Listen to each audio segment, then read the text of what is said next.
Every winter, Scandinavia prepares itself for some pretty cold weather, with temperatures 15 to 20 degrees below zero centigrade. But the winter of 1965-66 proved an exception. The temperature plummeted to 58 degrees below zero, locking Denmark, Norway, Sweden and Finland in the grip of Ice Age conditions. The Baltic Sea froze into a solid sheet of ice, in places 30 feet thick. Harbors and shipping came to a standstill.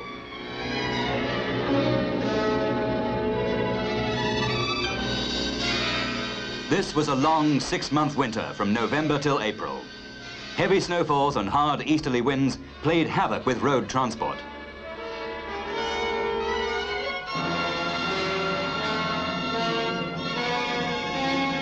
Houses groaned under the weight on the roofs. For the children, it was scooter sledging to school along roads tunneled through deep banks of snow.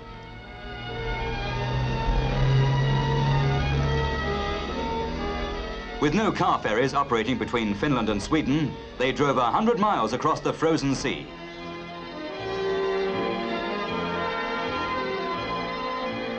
But one Finnish mining company had been waiting 3 years for such a winter, so that they could explore an iron ore deposit 12 miles out to sea without hiring expensive marine drilling equipment.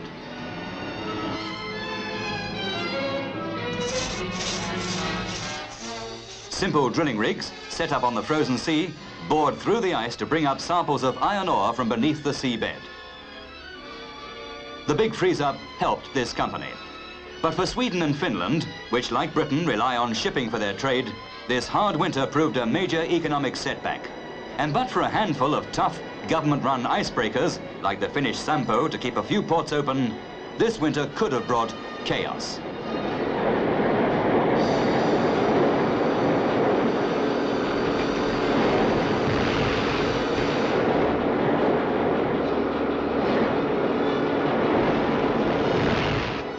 In a hard winter, these icebreakers put to sea in November and work almost continuously through to June.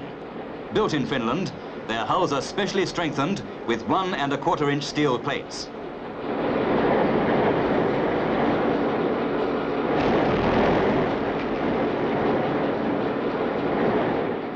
Extra engine power drives them up onto the ice to break it by sheer weight. Their job is to cut a channel through the frozen sea so that a convoy of ships can follow in their wake. They can steam at a steady 8 knots through ice 12 to 18 inches thick. Sampo has steamed out into clear water in the southern Baltic to pick up a waiting convoy.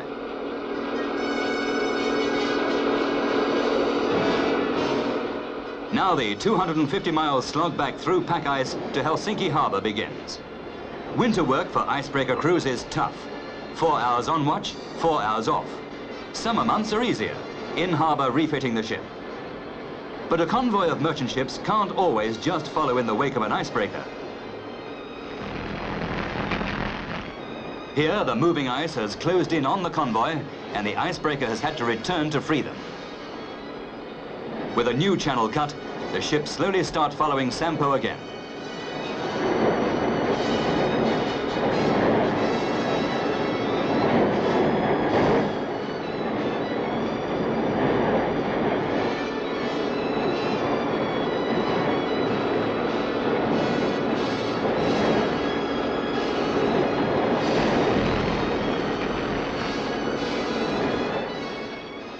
During the winter, these Baltic icebreakers come into port for only a few hours every month.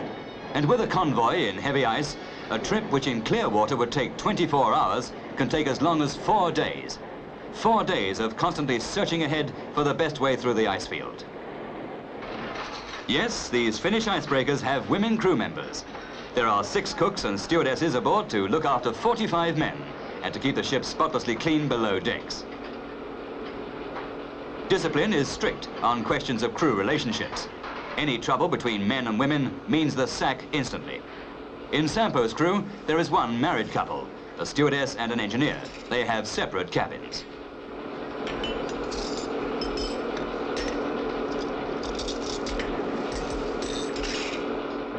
Steaming through the ice at night is particularly tricky.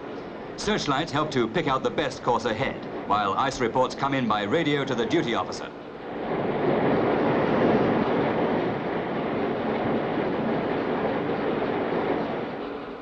Below decks, 8,000 horsepower diesel engines are going flat out to smash Sampo through the ice.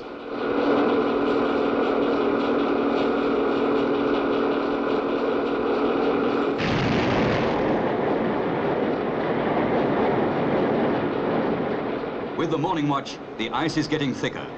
The helmsman is alert for any alteration of course.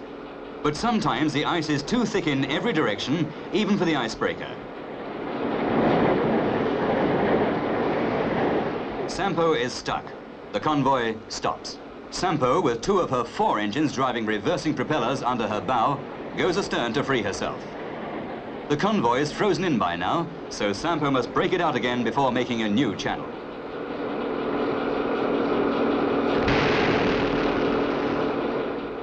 Even in ice convoys, ships and icebreakers need pilots in restricted areas, and this is how they go aboard during a Baltic winter.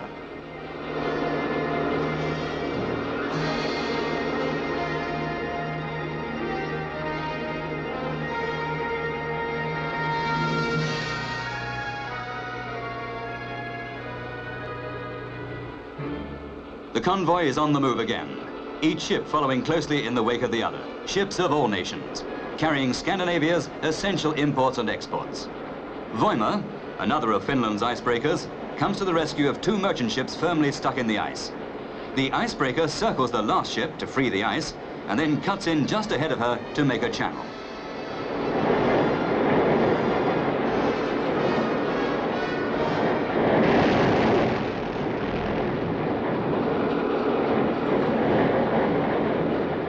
An icebreaker's bow is cut away just below the waterline so that she rides up onto the ice to smash it.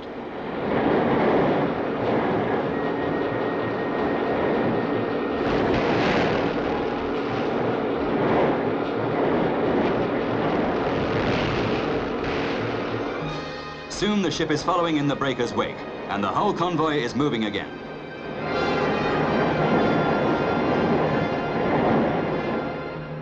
For the captains of these merchant ships, ice convoys are a nightmare. The ships must keep close enough to stop the channel from freezing again. And if the ship ahead gets stuck, the next ship must stop quickly or there'll be a collision. The captain of this British ship, which is really iced in, had been on the bridge in ice for 3 days and nights without sleep. As a last resort, because the ice is so thick, the breaker takes this ship in tow.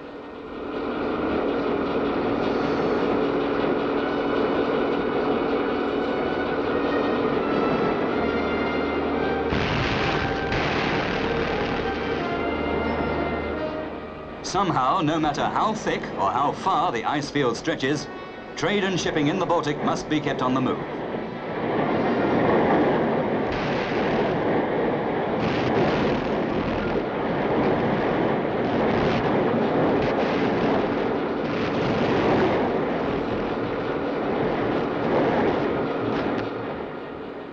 Yes, it was a hard winter for the icebreakers and their crews. The coldest winter that Scandinavia had known for 100 years. But the youngsters will remember it as a wonderful time for skiing.